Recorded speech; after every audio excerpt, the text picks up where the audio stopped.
Hi friends, and welcome to lecture number 9 in our series of Java programming language lectures. So in the previous lecture we took up some sample programs in order to discuss the concept of operators. We also had a look at what do you mean by comments in Java, as well as we saw the table of operator precedence. Now in today's lecture, before we move ahead, let us see another practice program question where we will also be having a look at how to use comments, and then we will move on to discuss the concept of typecasting. So the question that we are solving right now is to write a Java program which will calculate the maximum of two numbers. So you have two numbers and you have to calculate which would be the maximum number out of these two. So let us see what will be the solution to this program.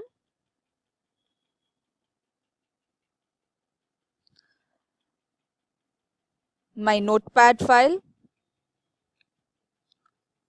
Let's give the name of the class as maximum.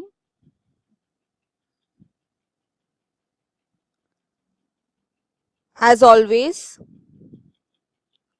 we will be having public static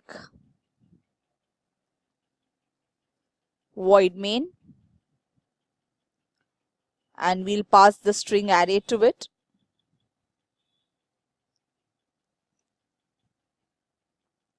Inside void main, let us create two variables. Let's give the value of a as 5 and the value of b as 3. Now if I have to calculate which is the maximum value from these two, since till now we have not learned any of the constructs for decision making, this program or this question requires one to make a decision out of two given values. Since we have still not covered up the concept of decision making, over here we will be using the operator which we have discussed in our previous lectures, and that is nothing but the conditional operator or the ternary operator. If you remember, the ternary operator consists of two parts. First part lies before the question mark, where you ask a question, and as an outcome to the question we provide two values. One value which will be applicable if the answer to the question is yes, and the other value which is applicable when the answer to the question is no. So over here the question that we need to ask is the value of a greater than b? That's the question that I'm asking. If the answer to my question is yes, then I will store the value of a into C, and if the answer to my question is no, then I'll store the value of b in C. So question and the two outcomes depending on what is the answer. Now we will be printing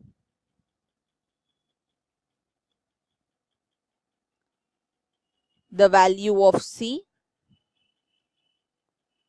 with a message saying that maximum number is, and the value of C appended. Let's save this.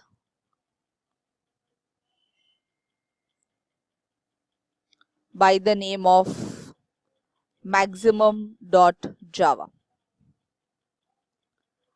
Now this is the layout of the program that we have written. Now let's add comments to it. So the first comment that I'm adding is right on top of the program.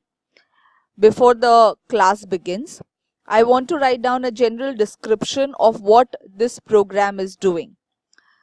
Now here I'm using a multi-line comment, so it starts with a slash and a star. Then I write down my comment. This program calculates, I can move over to the next line as well. because it is a multi-line comment. When I end the comment, I need to put star and slash. So this is a general description which I have given of my program. If anyone reads this, he will be able to understand that what this program is doing. Secondly, suppose here on this line I want to give a description. So here I will be using a single line comment since I want to fit my comment on a single line. So I proceed the comment by 2 double slash and then I write down my comment. This statement uses conditional operator. Now in case of single line comments, you don't need to put anything at the end of the comment, but necessarily the comment has to be written in a single line. It cannot move over to the next line. Let's save this once again. Now let's compile and execute our program. So you open command prompt, cd/ in order to come to your root folder. Once we are in the folder, we need to set path to the JDK bin folder. So set path is equal to right click paste. Now let's compile our program. So Java C, the name of our program maximum.java.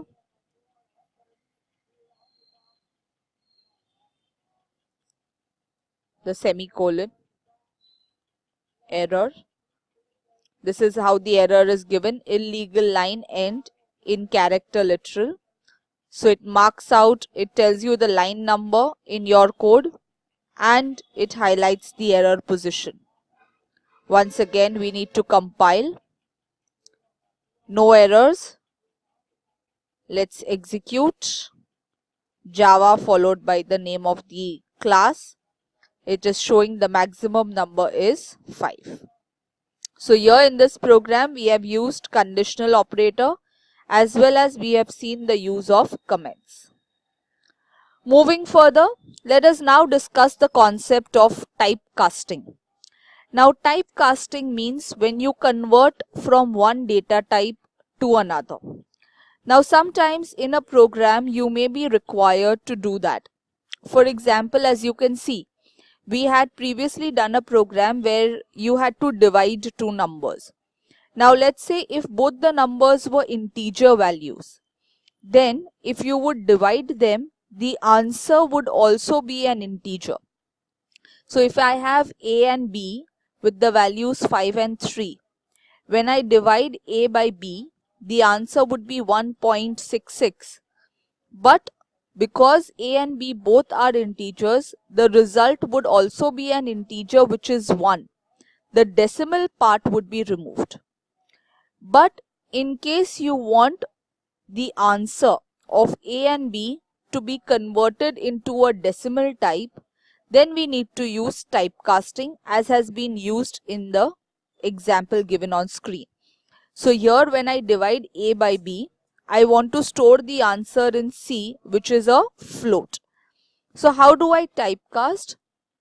The way I typecast is I have to put A and B,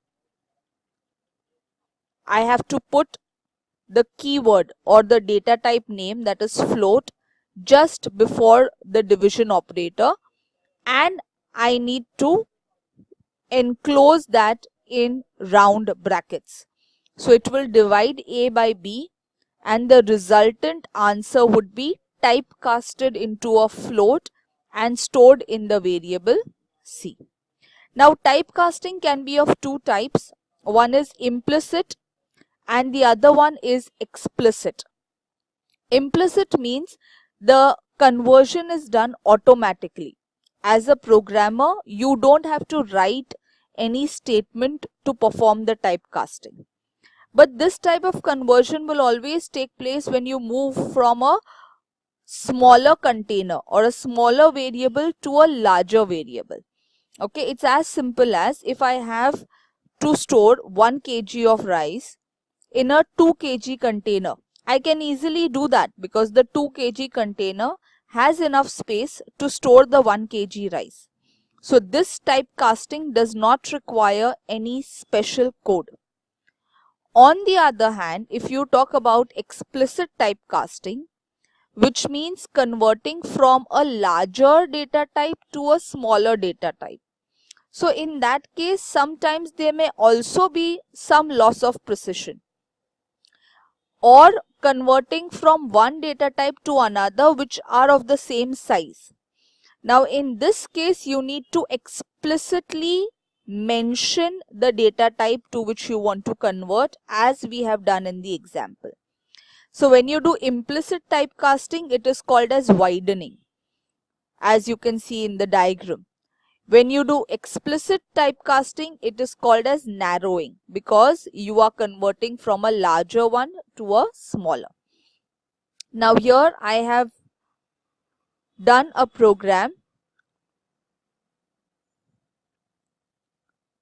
to highlight the concept of typecasting.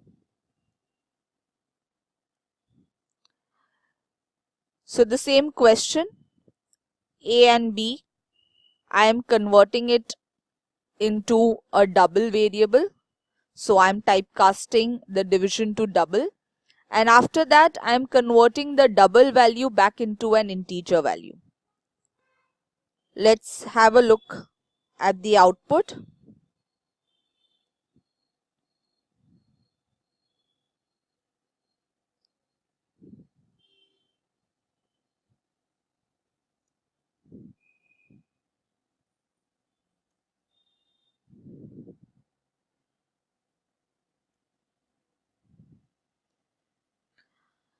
So when I divide A by B and the answer I'm typecasting to a double value, you can see that it's a big decimal number.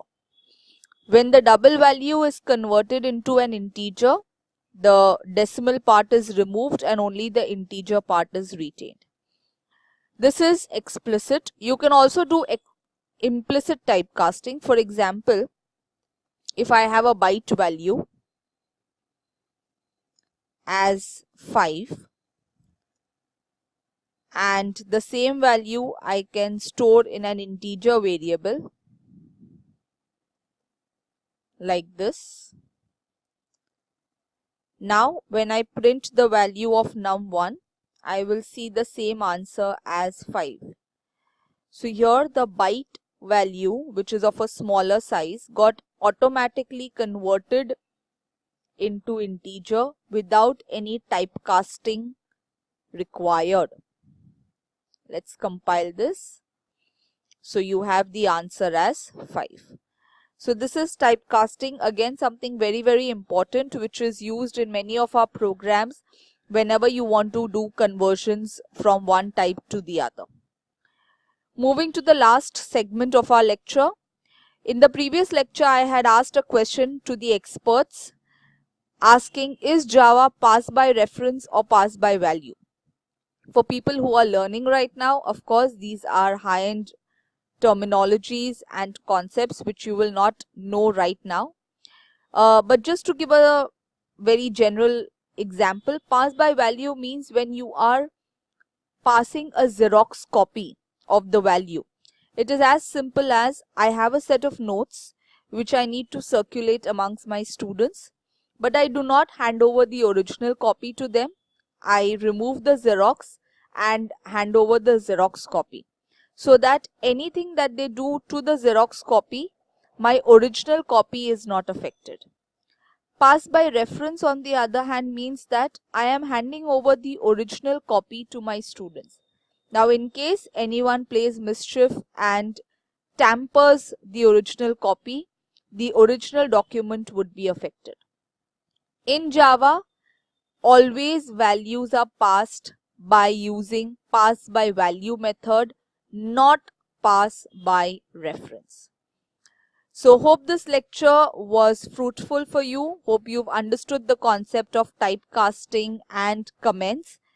Stay tuned for more such lectures on Java. For any queries or any updates, please write into farida.musaddi@gmail.com. Thank you.